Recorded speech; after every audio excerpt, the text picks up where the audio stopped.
آج میں انشاءاللہ العزیز آپ کو ایک جامع حدیث سناؤں گا جو ترمذی شریف میں ہے۔ نبی کریم صلی اللہ علیہ وسلم نے فرمایا کہ اللہ تبارک و تعالی نے یحییٰ علیہ السلام کو حکم دیا کہ وہ بنی اسرائیل کو 5 چیزوں کی تلقین فرمائیں، 5 چیزوں کا حکم دیں۔ ان سے بنی اسرائیل کو جمع کر کے یہ بات کرنے میں کچھ تاخیر ہوئی تو عیسیٰ علیہ السلام جو ان کے خالہ زاد تھے، انہوں نے کہا کہ آپ اللہ کا پیغام پہنچائیں یا پھر مجھے اجازت دیں کہ میں یہ بات پہنچاتا ہوں۔ تو انہوں نے کہا نہیں، مجھے خطرہ ہے کہ اگر میں بات میں نے پہنچائی تو اللہ کا مجھ پر عذاب آ جائے گا۔ انہوں نے پھر اعلان کیا، اعلان کر کے بنی اسرائیل کو جمع کیا۔ باتیں تو وہ پہلے بھی ہر نبی لے کر آیا ہے، لیکن اس کا بھی ایک اثر ہوتا ہے نا کہ جمع کر کے جب بات کی جاتی ہے۔ اب آپ لوگ جمع ہیں ماشاءاللہ، اس جمعیت میں جو برکت ہے بات کہنے میں اور بات سننے میں اور اس کی تاثیر میں، وہ اکیلے میں تو نہیں نہ ہو سکتی۔ تو اس لیے یحییٰ علیہ السلام نے اعلان کیا، بیت المقدس میں وہ جمع ہو گئے بنی اسرائیل، حتیٰ کہ وہ مسجد کے کنگرے بھی بھر گئے۔ تو یحییٰ علیہ السلام نے فرمایا کہ مجھے اللہ تبارک و تعالی نے 5 باتوں کا حکم دیا ہے کہ تم تک پہنچاؤ۔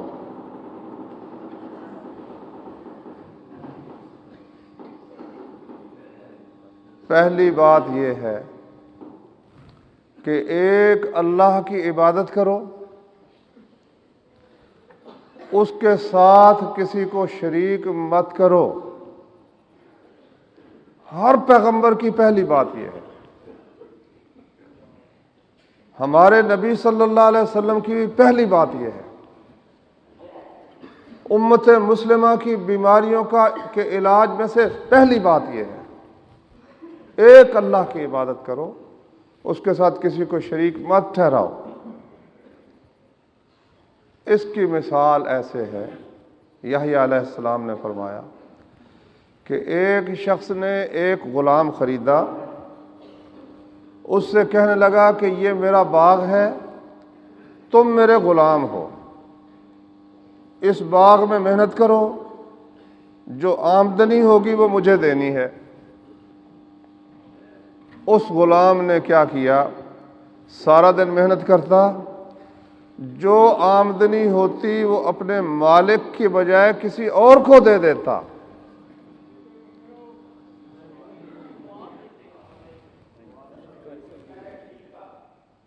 تو فرمایا تم میں سے کون ہے جو یہ پسند کرے کہ اس کا غلام اس قسم کا ہو کہ اس کے باغ بھی اس کا ہو، غلام بھی اس کا ہو، اور آمدنی وہ کسی اور کو دینی شروع کر دے؟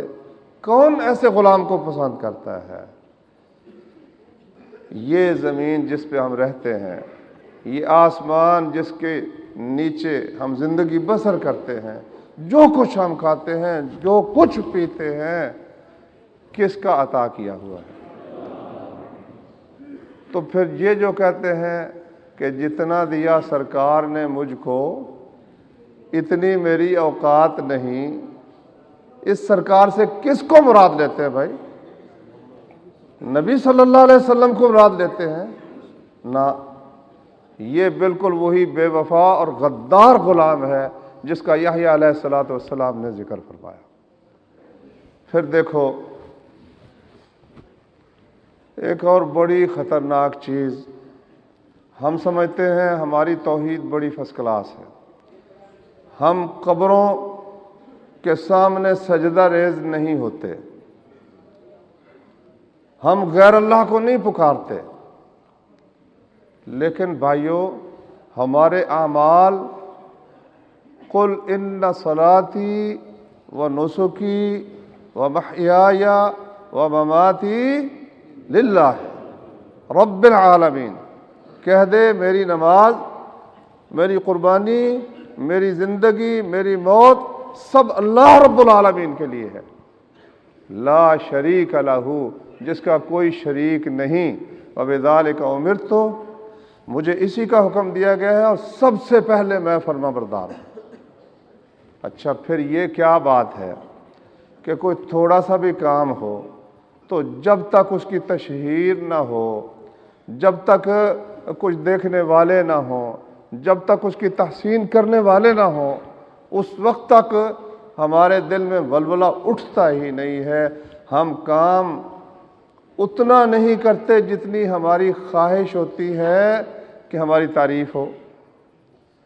بلکہ اہل کتاب میں جو بیماریاں آئی تھیں ان میں ایک بیماری یہ بھی تھی کہ جو کام نہیں کیا نا اس کی بھی تعریف ہو۔ لا تحسبن الذین یفرحون بما اتوا ویحبون ان یحمدوا بما لم یفعلوا فلا تحسبنہم بمفازۃ من العذاب، فرمایا ان لوگوں کے متعلق ہرگز گمان نہ کر کہ وہ ان کاموں پر جو کر رہے ہیں ان پہ خوش ہیں، کبھی ان کو اپنے اعمال کا جائزہ لینے کی توفیق نہیں ہوئی، جو کچھ کر رہے ہیں کہتے ہیں ٹھیک کر رہے ہیں۔ وَيُحِبُّونَ أَن يُحْمَدُوا بِمَا لَمْ يَفْعَلُوا، اور ان کی خواہش یہ ہے، پسند یہ کرتے ہیں کہ ان کاموں پر بھی ان کی تعریف ہو جو انہوں نے کیے نہیں۔ بھائیو دیکھنا کہیں ہماری جماعت اس بیماری میں مبتلا نہ ہو جائے کہ وہ خواہش، وہ شہرت جس کے ہم حقدار بھی نہیں ہیں، اتنا کام ہم نے کیا بھی نہیں ہے، لوگ بے شک کرتے رہیں تعریف، لیکن ہمارے دل میں یہ خواہش اٹھے کہ نہیں ابھی تعریف اتنی ہوئی نہیں جتنی ہونی چاہیے تھی۔ نہیں بھائیو، اللہ سے معاملہ کچھ مختلف قسم کا ہونا چاہیے، ایسا ہونا چاہیے کہ بندے کو خبر ہو اور اللہ تبارک و تعالیٰ کو خبر ہو۔ اس قسم کے اعمال کا نتیجہ کچھ اور ہی ہوتا ہے، اللہ کے ہاں وہ چیز بہت پسندیدہ اور محبوب ہوتی ہے۔ وہ جو 7 بندے جن کو عرش کے سائے کے نیچے جگہ ملے گی، اس میں ہے نا رجل تصدق بیمینہ فاخفاها حتی لا تعلم شمالہ ما تنفق یمینہ، وہ آدمی جس نے صدقہ کیا اور چھپا کے کیا، اور ایسا چھپا کے کیا کہ بائیں ہاتھ کو خبر نہیں کہ دائیں ہاتھ نے کیا خرچ کیا ہے۔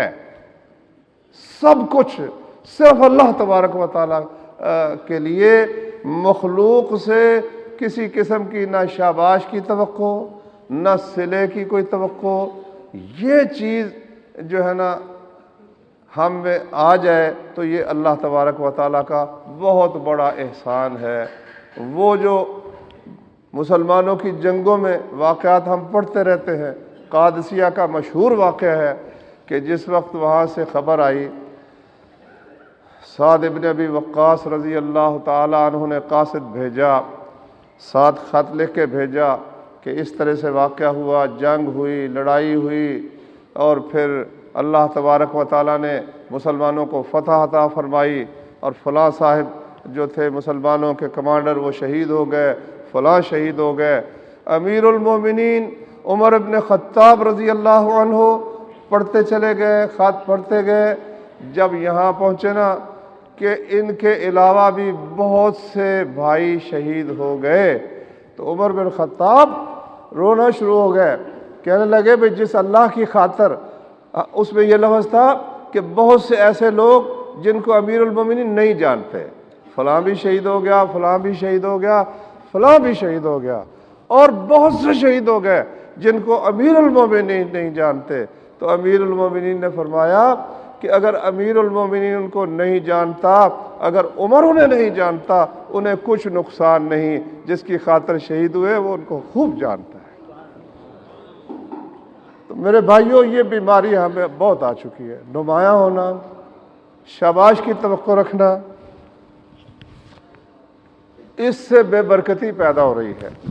یہ جو تصویر سازی کا فتنہ ہے، نمایاں ہونے کا فتنہ ہے، ٹھیک ہے، ہم اس میں ساتھ کئی چیزیں ملا بھی لیتے ہیں، جی ہم مقابلہ کر رہے ہیں، جی میڈیا کا مقابلہ کر رہے ہیں، ٹھیک ہے، ہر شخص کی نیت اس کے ساتھ ہے، مگر دیکھ لینا کہ کہیں ایسا نہ ہو کہ وہ جو کچھ کیا ہے، اَيَوَدُّ أَحَدُكُمْ أَن تَكُونَ لَهُ جَنَّةٌ مِّن نَخِيلٍ وَأَعْنَابٍ، فرمایا تم پسند کرتے ہو وہ کسی شخص کا یہ حال ہو کہ اس کا بہترین باغ بھی ہو، کھجوروں کا باغ ہو، انگوروں کا باغ ہو، اور بوڑھا ہو جائے، ساری عمر جائیداد بناتا بناتا بوڑھا ہو جائے، بچے ہوں چھوٹے چھوٹے، تو یک لخت رات کو ایک ایسی آندھی چلے ٹھنڈی، وہ سرد قسم کی باد سرسر چلے، بگولا ایک آئے، اس سے وہ ساری کھیتی سارا باغ ہی جل جائے، کیا کوئی یہ پسند کرتا ہے؟ تو یہ ساری کی ہوئی محنت ریاکاری کی اور غیر اللہ کو دکھلاوے اور سناوے کی بیماری سے سب کچھ برباد ہو جاتی ہے۔ بھائیوں، وہ دیکھ لو حدیث میں کیسے کیسے لوگوں کا تذکرہ آتا ہے۔ ایک بندہ نکلا، کہتا صدقہ کروں گا، نکلا نا تو ایک چور کے ہاتھ میں دے آیا، جو سامنے دے دیا اللہ کے سپرد۔ صبح بات ہوئی، آج رات بھائی ایک چور پر صدقہ ہوا ہے، اس تک بھی بات پہنچی، کہتا یا اللہ تیرا شکر ہے، چور پر صدقہ ہو گیا، چلو آج رات پھر جاؤں گا۔ پھر دوسری رات گیا، کوئی خاتون سامنے آئی، اس کو دے آیا، وہ بدکار عورت تھی، کنجری تھی۔ صبح بات ہوئی، بھی آج رات تو کوئی ایک بدکار عورت کو صدقہ دے گیا، کہتا یا اللہ تیرا شکر ہے، چلو آج پھر کروں گا۔ تیسری رات پھر نکلا تو کوئی دولت مند بندہ تھا، اس کو دے کے آ گیا۔ صبح اس نے اپنے دوستوں سے بات کی، بات پھیل گئی، اس تک بھی بات پہنچی، جی آج رات ایک سیٹھ صاحب پر صدقہ ہو گیا۔ پریشان تو ہوا، مگر نیت صالح تھی، اللہ نے اس کی نیت میں برکت ڈال دی۔ خواب میں اس کو بتایا گیا کہ بھائی تم فکر مند کیوں ہوتے ہو، تم نے جو چور پر صدقہ کیا، ہو سکتا ہے کہ وہ چوری سے تائب ہو جائے۔ چوری سے تائب ہو گیا بندہ، اور وہ جو بدکار عورت ہے تمہارے صدقے کی وجہ سے ہو سکتا ہے وہ زنا سے توبہ کر لے، اور وہ جو غنی ہے ہو سکتا ہے تمہارے صدقے کی برکت سے اس کو عبرت ہو کہ دیکھو لوگ مجھے دیتے ہیں، مجھے بھی اللہ کے راستے میں خرچ کرنا چاہیے۔ تو اس طرح جب نیک نیتی سے عمل ہوتا ہے اس کی بھائیوں برکت ہوتی ہے۔ اس بات کی طرف توجہ کرو، اپنی جماعت کے مسئلے میں دوسرا جو کچھ ہم جد و جہد کر رہے ہیں، حقیقت ہے ٹھیک ہے، اللہ نے کافی توفیق دی ہے، بہت توفیق دی ہے، مگر ابھی تک بھائیوں بہت مشکل کام ہے۔ اللہ تبارک و تعالی ہمارا خالق و مالک تو یہ کہتا ہے کلا لما یقض ما امرہ، کہ نہیں تم کہتے ہم نے یہ کیا، ہم نے یہ کیا، ہم نے یہ کیا، نہیں کلا، نہیں ہرگز نہیں۔ ابھی تک انسان کو اللہ نے جو حکم دیا تھا پورا کر ہی نہیں سکا، اس نے کیا ہی نہیں ہے۔ اللہ فرماتا ہے، اللہ سچا ہے، ہمیں تو ہر وقت عاجز رہنا چاہیے، ہر وقت ڈرتے رہنا چاہیے کہ جو کچھ اللہ تبارک و تعالیٰ نے ہمیں حکم دیا ہم اس کو پوری طرح سے ادا نہیں کر سکے، اس سے ہمیں کبر پیدا نہیں ہوگا اور خود پسندی پیدا نہیں ہوگی، بلکہ عجز پیدا ہوگا، اللہ کے سامنے جو ہے نا تواضع پیدا ہوگی۔ اس کی بھائیوں کوشش کرو۔ بہرحال پہلی بات جو انہوں نے کی وہ یہ کہ ایک اللہ کی عبادت کرو، اس کے ساتھ کسی کو شریک مت ٹھہراؤ۔ اور بھی بہت سی صورتیں شرک کی ہمارے معاشرے میں ہے، شین آئے کہ انہوں نے نماز کو ضائع کر دیا۔ تو ضائع کرنے کی کئی صورتیں ہیں بھائی، بندہ پڑھے ہی نہ، چھوڑ ہی دے، یا وقت پر نہ پڑھے، یا پڑھ تو رہا ہے لیکن توجہ کسی اور طرف ہے۔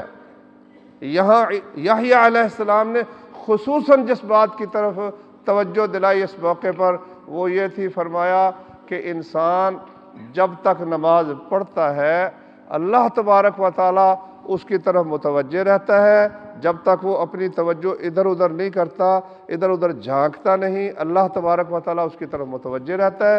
جو ہی وہ ادھر ادھر جھانکتا ہے اللہ تعالیٰ بھی اپنا رخ پھیر لیتا ہے۔ بھائیو، اس میں آپ کو ایک دو باتوں کی نصیحت کرتا ہوں۔ پہلی بات تو یہ ہے کہ جب آپ نماز پڑھ رہے ہیں تو اللہ تعالیٰ سے ہم کلام ہے۔ حقیقت یہ ہے، جس وقت آپ نماز پڑھ رہے ہیں اللہ سے ہم کلام ہے، اور سب سے زیادہ اللہ کے ساتھ جب آپ کا قرب ہوتا ہے وہ کون سا مقام ہے بھائیو؟ جب انسان سجدے میں ہوتا ہے۔ اب سمجھو بھی اللہ کے قدموں میں انسان پڑ گیا، سب سے قریب اللہ تعالیٰ کے پہنچ گیا۔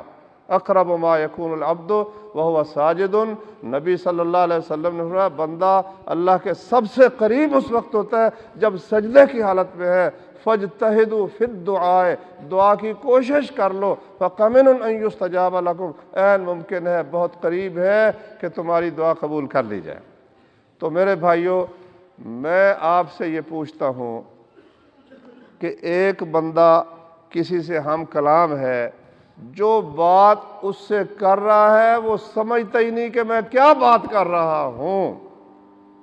دنیا میں کوئی ایسا سائل ہے، کوئی ایسا سائل ہو کہ سوال کرے لیکن اسے خبر ہی نہیں کہ میں کیا مانگ رہا ہوں؟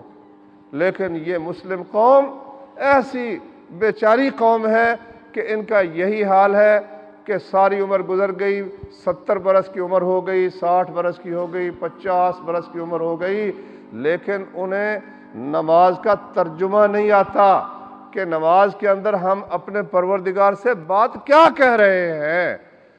اگر ترجمہ آتا ہوتا نا، چند وہ خبیث قسم کے لوگوں کو چھوڑ کر جو سمجھتے بوجھتے شرک کے اوپر ڈٹے ہوئے ہیں، ان لوگوں کو چھوڑ کر میرے بھائیوں، ایک صحیح الفطرت انسان اگر یہ سمجھتا کہ میں نماز میں کہہ رہا ہوں ایاک نعبد و ایاک نستعین، پروردگارا صرف تیری بندگی کرتے ہیں، صرف تجھی سے مدد چاہتے ہیں، جب وہ یہ کہتا تو سلام پھیرنے کے بعد کیا کہہ سکتا تھا کہ بھر دو جھولی میری یا محمد، کہہ سکتا ہے بھائی؟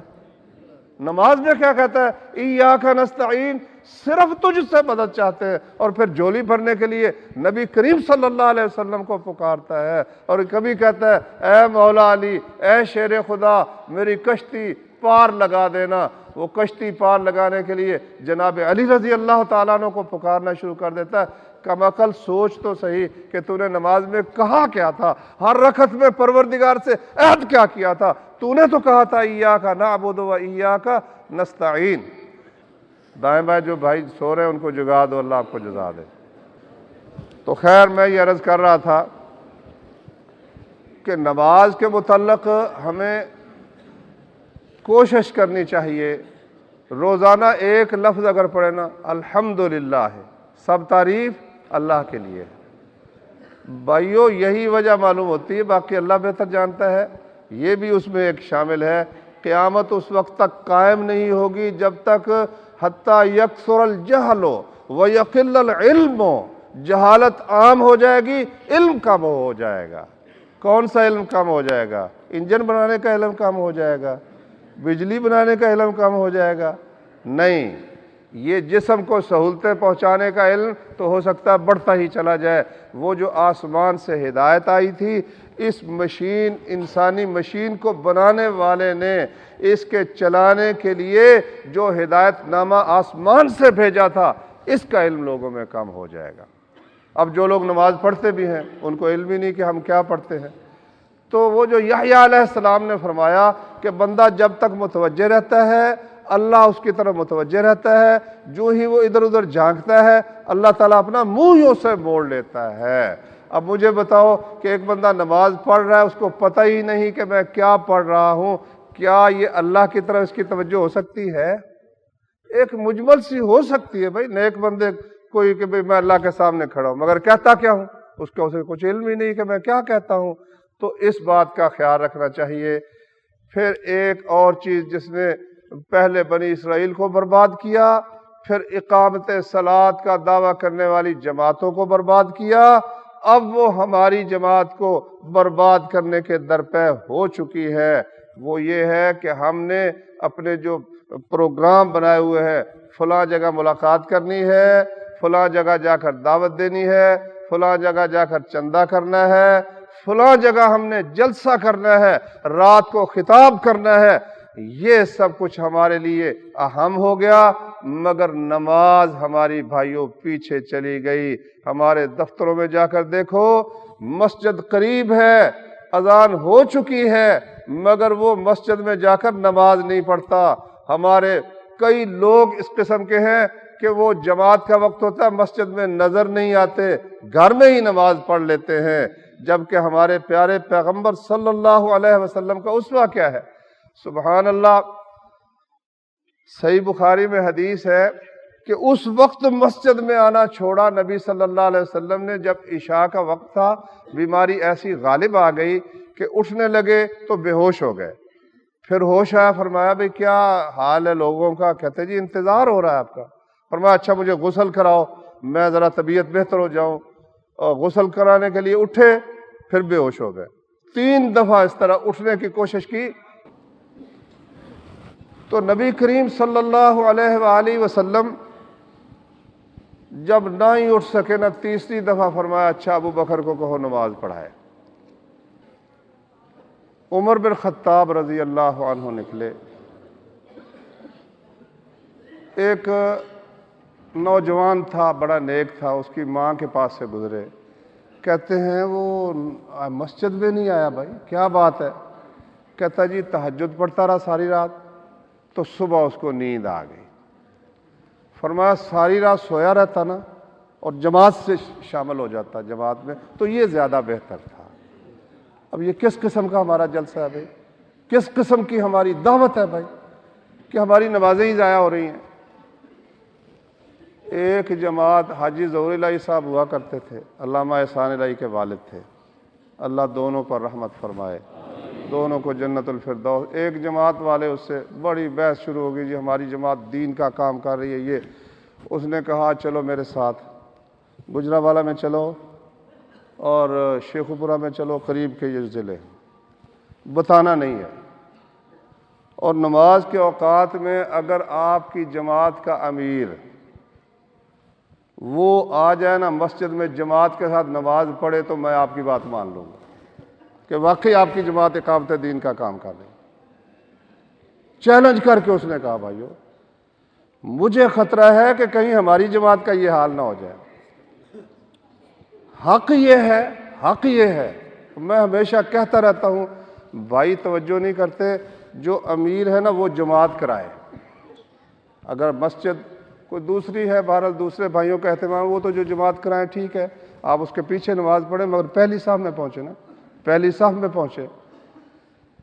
اللہ اکبر۔ یہ جو یحییٰ علیہ السلام نے دوسری نصیحت کی وہ نماز کی نصیحت ہے بھائیو، اور نبی صلی اللہ علیہ وسلم ہمیں سنا کس لیے رہے ہیں کہ ہم اس پر عمل کریں۔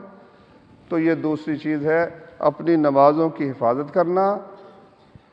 ترمذی شریف میں ایک حدیث ہے، سند بھی اس کی صحیح ہے، نبی کریم صلی اللہ علیہ وسلم نے فرمایا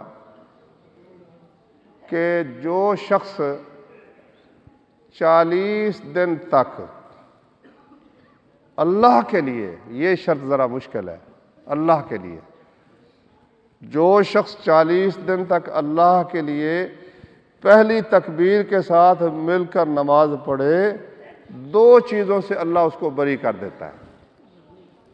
ایک منافقت سے بری ہو جاتا ہے، نفاق نہیں رہ جاتا، اور ایک جہنم کی آگ سے وہ بری ہو جاتا ہے۔ تو بھائیو یہ بہت بڑی فضیلت ہے۔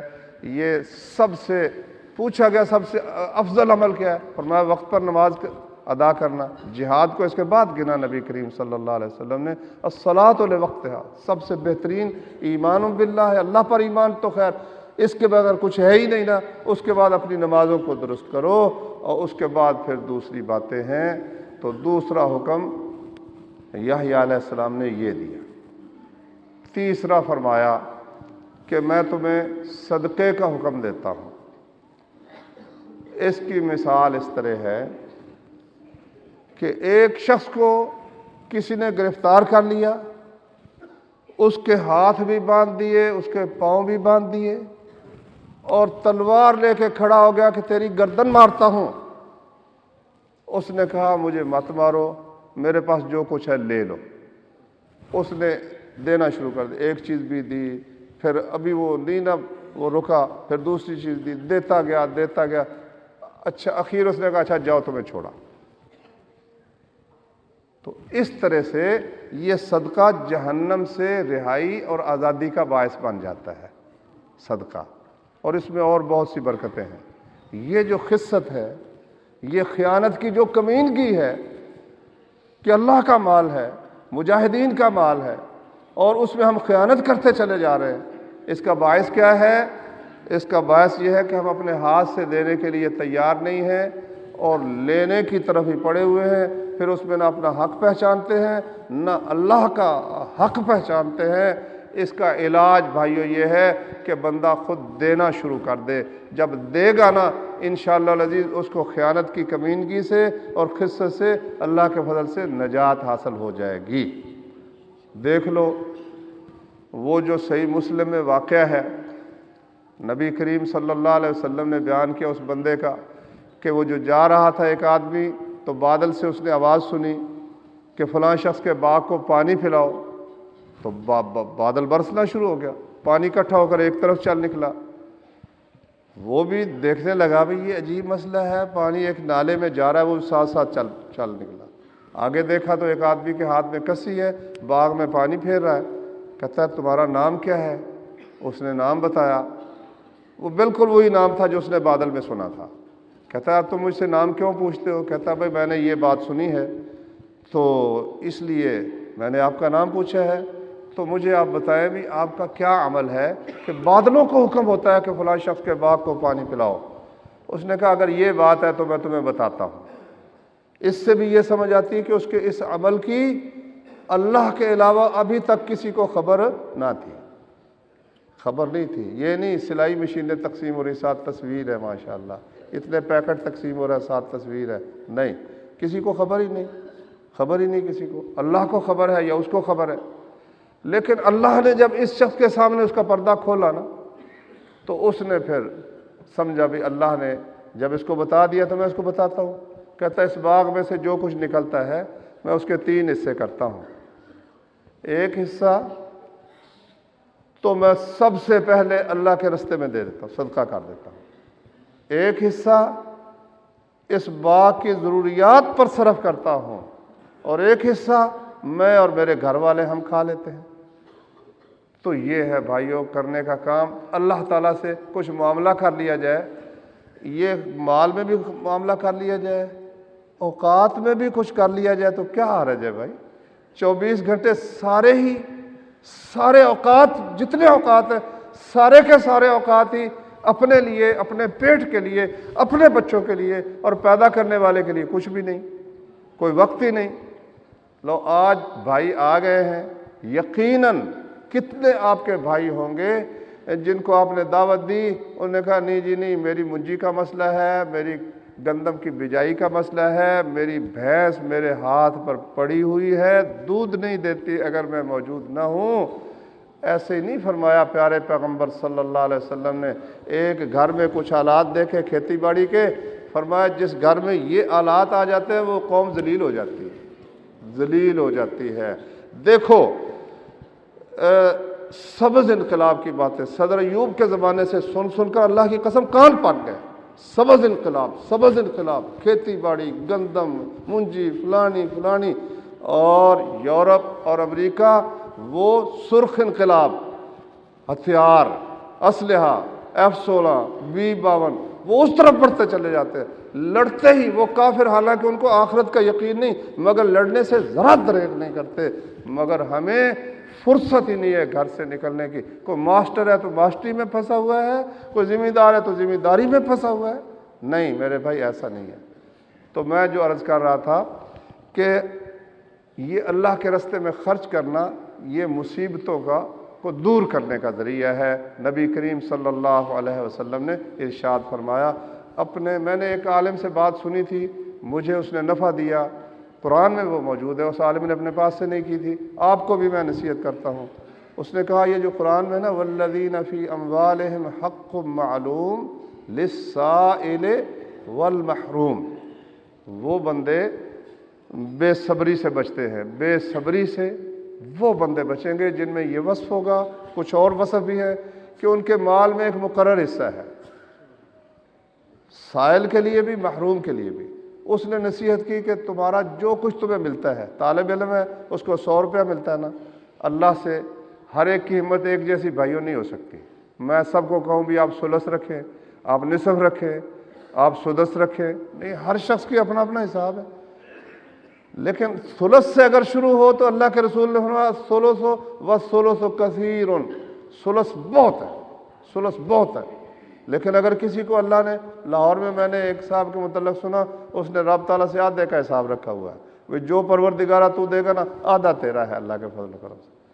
تو یہ تو اپنی اپنی ہمت کی بات ہے۔ ویسے فرق ہے، ایک آدمی کے روزانہ آدمی 10 لاکھ اس کی آمدنی ہے مثلا، اس میں وہ 5 لاکھ دے بھی دیتا ہے، اور ایک آدمی کی روزانہ کی آمدنی وہ 100 روپیہ ہے، وہ اس میں سے 50 روپے دیتا ہے، نمبر کس کا بڑھے گا بھائی؟ 50 والے کا بڑھے گا نا، 50 والے کا بڑھ جائے گا، کیونکہ اس کا تو 100 سے گزارا مشکل ہونا تھا، اس میں سے وہ آدھا نکال کے دے رہا ہے۔ اس کی برکت انشاءاللہ آپ دنیا میں بھی محسوس کریں گے، آخرت میں بھی محسوس کریں گے۔ تو اس عالم نے جو بات بتائی، اس نے کہا آپ ایک گھر کا ایک بیت المال بنا لیں، اس میں آپ وہ فوری طور پر نہیں اگر نکال سکے اس میں رکھ دیں، اللہ کو اس ڈبے میں، اس صندوق میں الگ کر کے رکھ دیں۔ جب آپ جہاد کے لیے جانے لگیں، مثلا کرایہ نہیں ہے، کرایہ آپ کے پاس موجود ہوگا، گن خریدنے لگیں گے آپ کے پاس پیسے اللہ کے فضل و کرم سے موجود ہوں گے، کوئی بھائی مصیبت زدہ آپ کے سامنے آیا آپ کے پاس پیسے موجود ہوں گے۔ تو یہ ہر بندے کو چاہیے کہ وہ اپنا یہ سلسلہ پروردگار کے ساتھ رکھے، اپنی آمدنی کا ایک حصہ۔ پیارے پیغمبر کو تو پہنچ ہی کوئی نہیں نہ سکتا، بڑی مشکل بات ہے، کیونکہ ان کا کیا تھا، رکھتے ہی کچھ نہیں تھے، رکھتے۔ فرمایا ابو ذر سے، فرمایا ابو ذر اوت پہاڑ دیکھا ہے؟ کہتا جی دیکھا ہے۔ میں نے سمجھا کہ آپ کو کام بھیجنے لگے ہیں تو شام ہونے کو ہے، میں شام سے پہلے واپس آ سکوں گا یا نہیں؟ ہاں جی دیکھا ہے۔ فرمائیے۔ فرمایا میں پسند نہیں کرتا کہ یہ احد پہاڑ سونے کا ہو، میرے پاس ہو، 3 راتیں میں گزرنے دوں، 3 راتوں سے پہلے سارے کا سارا خرچ کر دوں، سارے کا سارا خرچ کر دوں۔ یہ حوصلہ تو بھائی پھر حضرت محمد صلی اللہ علیہ وسلم کا ہی ہو سکتا ہے، یا پھر ان کے جو صدیق تھے، ان کے دوست تھے، جانی دوست تھے ابو بکر، اس کا یہ حوصلہ ہو سکتا ہے۔ ہمارا تمہارا تو بھائی جو مقرر کر سکتے ہو کر دو۔ اور فرمایا چوتھی چیز کہ میں تمہیں روزے کا حکم دیتا ہوں۔ روزے کی مثال ایسے ہے جس طرح ایک، فرمایا کہ اللہ کے نزدیک، ہاں جس طرح ایک تھیلی ہے کستوری کی مہکتی ہے، یہ اس میں الفاظ ہیں، اور اللہ کے نزدیک روزے دار کے منہ کی بو کستوری سے بھی زیادہ پاکیزہ ہے۔ اور 5ویں چیز جس کا حکم دیا وہ ہے بھائیو اللہ کا ذکر۔ فرمایا اس کی مثال انہوں نے اس طرح دی کہ ایک آدمی کے پیچھے کوئی دشمن لگ گیا، اب یہ بھاگتا چلا جا رہا ہے اور دشمن اس کی جان چھوڑتا ہی نہیں ہے، یکا یک ایک مضبوط قلعہ آیا، یہ قلعے میں چلا گیا اور دروازے اس نے بند کر دیے اور دشمن سے محفوظ ہو گیا۔ فرمایا کہ انسان شیطان سے سب سے زیادہ محفوظ اس وقت ہوتا ہے جب وہ اللہ تعالیٰ کا ذکر کر رہا ہوتا ہے۔ بھائیو ہمارے وسائل کم ہیں، سمجھو ہے ہی نہیں، دشمن کے وسائل کے مقابلے میں ہمارے وسائل بہت ہی کم ہیں۔ اللہ اکبر، ہمارے پاس اللہ کے ذکر کے علاوہ جائے پناہ کوئی نہیں۔ یا ایھا الذین آمنوا اذا لقیتم فئۃ فاثبتوا واذکروا اللہ کثیرا۔ ایمان والو جب کسی جماعت سے تمہاری مٹ بھیڑ ہو تو پھر ثابت قدم رہو اور اللہ کا ذکر کثرت سے کرو۔ بھائیو یہ اللہ کا ذکر ایسی چیز ہے جہاں تیر کام نہیں کرتا، تلوار کام نہیں کرتی، ہتھیار کام نہیں کرتے، اللہ کا ذکر دشمن کو شکست دینے کا باعث بن جاتا ہے، مسلمانوں کی فتح کا باعث بن جاتا ہے۔ بھائیو اب تو اللہ تعالیٰ نے اس فطرت میں جو سربستہ راز رکھے تھے، پوشیدہ حقیقتیں رکھی تھی، وہ کھل کھل کر سامنے آ رہی ہیں۔ لفظ منہ سے بندہ بولتا ہے، آگے سے تالا کھل جاتا ہے نا۔ کوڈ جب وہ منہ سے بولتا ہے، پہلے تو ہند سے دبانے پڑتے تھے، اب منہ سے بولتا ہے، کار کا دروازہ کھل جاتا ہے، کار کا دروازہ کھل جاتا ہے، جو وہ کام کرنا چاہتا ہے وہ کام ہو جاتا ہے، جب وہ کوڈ اس کے مطابق ہوتا ہے تو وہ کام ہو جاتا ہے۔ یہ اللہ کے جو اذکار ہے، اللہ کا ذکر ہے، واللہ اس میں بھی ایسی ہی تاثیر ہے، ایسی ہی تاثیر ہے۔ 33 دفعہ الحمدللہ پڑھنا ہے، 34 دفعہ الحمدللہ نہیں پڑھنا، اس وقت نہیں پڑھنا، آگے پیچھے کھلا بے شک پڑھتے رہو، لیکن نماز کے بعد 33 دفعہ الحمدللہ، 33 دفعہ سبحان اللہ، 34 دفعہ اللہ اکبر۔ یہ وہ تالا کھولنے کے جناب آپ کے ہند سے بن گئے، تالا اللہ کے فضل سے کھل جائے۔ دیکھو صحیح مسلم میں حدیث ہے، رسول اللہ صلی اللہ علیہ وسلم نے فرمایا، بنو اسحاق کے 70,000 آدمی ایک شہر کا محاصرہ کریں گے جس کے 3 جانب پانی میں ہے، ایک جانب خشکی میں ہے۔ کوئی تیر بھی انہوں نے نہیں چلایا ہوگا، کوئی تلوار نہیں اٹھائی ہوگی، وہ صرف یہ کہیں گے لا الہ الا اللہ واللہ اکبر، شہر کا ایک کنارہ منہدم ہو کر گر جائے گا۔ لا الہ الا اللہ واللہ اکبر سے شہر کا ایک کنارہ منہدم ہو کر گر جائے گا۔ پھر کہیں گے لا الہ الا اللہ واللہ اکبر، دوسرا کنارہ گر جائے گا، تیسری دفعہ کہیں گے شہر فتح ہو جائے گا اللہ کے فضل و کرم سے۔ بھائیو اللہ کے کلام میں یہ تاثیر ہے، لیکن شرط یہ ہے کہ بندے کے پاس جو کچھ ہے نا، جو کچھ ہے وہ لے کے نکل آئے۔ میرے ایک بزرگ تھے، وہ کہا کرتے تھے مسلمان قوم کا عجیب حال ہے، ان کا امام وہ مسجد میں بیٹھا ہوا دعا کرتا ہے، ربنا افرغ علینا صبرا وثبت اقدامنا، ساتھ روتا بھی ہے، وہ نقل اتار کے بھی بتاتے تھے کہ کیا کہتا ہے، یا اللہ ہم پر صبر نازل فرما دے، ہمارے قدموں کو جما دے، کافروں پر ہماری نصرت فرما۔ اور بیٹھا ہوا مسجد میں ہے، مسجد میں بیٹھا ہوا ہے، وہ تیری نصرت کیا فرمائے، نصرت تو فرمائی تو سب پہ ڈٹا ہوا ہے، اپنی جگہ پہ تو قائم ہے، میدان میں جا کر یہ بات کرنا۔ دیکھو اللہ نے دوسرے پارے میں فرمایا وَلَمَّا بَرَزُوا لِجَالُوتَ وَجُنُودِهِ قَالُوا رَبَّنَا أَفْرِغْ عَلَيْنَا صَبْرًا، جالوت کے مقابلے میں نکل کر پھر دعا کا فائدہ نا، دعا میدان میں جاتا نہیں اور یہاں وہ آنسو بھی بہا رہا ہے، سب کچھ کر رہا ہے، بھئی کچھ نکلو گے تو بات بنے گی نا، ایسے کس طرح سے بات بن جائے گی۔ دیکھو وہ نوجوان، اللہ الفاظ کتنی تاثیر رکھتے ہیں۔ وہ نوجوان جس کو ایک بادشاہ نے ایک جادوگر سے تعلیم دلوائی، یہ واقعہ بھی صحیح مسلم میں ہے، صہیب رضی اللہ عنہ اس کے راوی ہیں، تو تعلیم دلوائی، تو جب تعلیم دلوائی اس کو ایک راہب تھا، اس کے پاس سے گزر ہوا، دین حق اس پہ واضح ہو گیا، ایمان اس نے قبول کر لیا۔ لمبا واقعہ ہے، بھائیوں نے انشاءاللہ سنا ہوگا، میں جس کی طرف توجہ دلانا چاہتا ہوں، آخر بادشاہ نے اس کو دین سے برگشتہ کرنے کے لیے اس کی آنکھوں کے سامنے ایک صاحب کو، ایک مومن کو تو وہ آگ کی جو کڑاہی تھی اس دیگ میں پھینک کے جلا دیا، دوسرے کو سر پہ آرا رکھ کر چیر دیا، مگر یہ بندہ اللہ کے دین پر قائم رہا۔ اس نے پھر کیا کیا، اپنے فوجیوں کو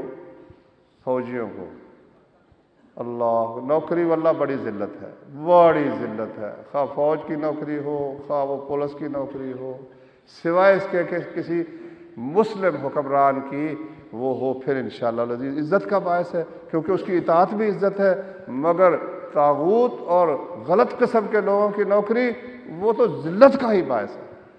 اس نے اور پولیسوں کو کہا یا فوجیوں کو کہا کہ جاؤ بھائی اس کو لے جاؤ، پہاڑ پر لے جاؤ، لے جا کر اس کو وہاں سمجھاؤ، کیوں اپنی جان ضائع کرتا ہے، باز آ جائے اس سے، اگر نہ مانے تو اس کو کیا کرنا ہے، پہاڑ سے گرا دینا۔ اب یہ بندہ گیا، مطلب جا سکتا تھا ادھر ادھر پہلے، یا معافی مانگ سکتا تھا، وہ ڈٹا ہوا ہے۔ اس نے جب دیکھا بھی سارے اسباب ختم ہو گئے ہیں، نہ یہاں اتنے آدمیوں کے سامنے کوئی تیر بھی کچھ نہیں کر سکتا، تلوار بھی کچھ نہیں کر سکتی، کیا ہو سکتا ہے، اس نے پھر ایک لفظ کہا تھا